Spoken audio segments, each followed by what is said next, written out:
Chair recognizes the gentleman from Florida. Thank you, Mr. Speaker. I yield myself such time as I may consume. I ask unanimous consent that all members may have 5 legislative days in which to revise and extend their remarks and include extraneous material on the bill under consideration. With that objection. Mr. Speaker, I rise today in support of my bill, H.R. 1293, to amend Title V of the United States Code to require the Office of Personnel Management to submit an annual report to Congress relating to the use of official time by federal employees. Mr. Speaker, I'm here today to talk about a bill that will provide taxpayers with greater transparency of official time. Official time is that term that describes when federal employees do union work on the taxpayer's dime. The only standard provided by the statute authorizing official time is that the employees perform union work on official time in a manner that is, quote, reasonable, necessary, and in the public interest, close quote. Currently, federal law does not require agencies to report annually on the amount of official time their employees perform. Until March of this year, the Office of Personnel Management had not reported an official time since fiscal year 2012.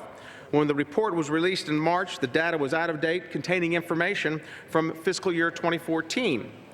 While the Office of Personnel Management may request that agencies provide data related to official time, OPM does not have any set of standards or procedures prescribing the collection of official time data. Considering that the burden that official time puts on the taxpayer, more stringent reporting is necessary.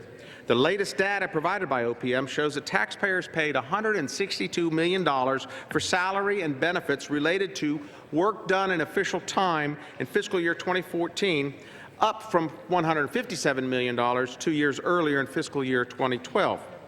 Agencies reported that bargaining unit employees spent a total of 3.5 million hours performing representational activities on official time. The current lack of stringent reporting requirements, as well as the broad interpretation of the statute's sole requirement that official time be carried out in a way that is reasonable, necessary, and in the public interest, have clearly opened the door to abuse. The Committee on Oversight and Government Reform identified several cases where employees on official time engaged in all sorts of inappropriate activities while on taxpayer-funded time, including everything from leisure to criminal activities. With greater transparency, employees will be less likely to abuse the system, which will result in less waste of taxpayer dollars. It is far time we require agencies to provide this information to Congress and to the public. Taxpayers deserve clear, reliable data on how many employees are performing union work on official time in lieu of their regularly assigned government duties. To accomplish this, H.R. 1293 requires agencies to provide more detailed information to OPM regarding what their employees are doing related to official time. Specifically, the bill requires agencies to report the total amount of official time granted to employees, the average amount of time each employee spends on official time, the specific types of activities for which official time was granted, and the impact official time had on agency operations. H.R. 1293 requires agencies to report the amount of compensation employees receive in connection with the time they spent on activities in connection with official time.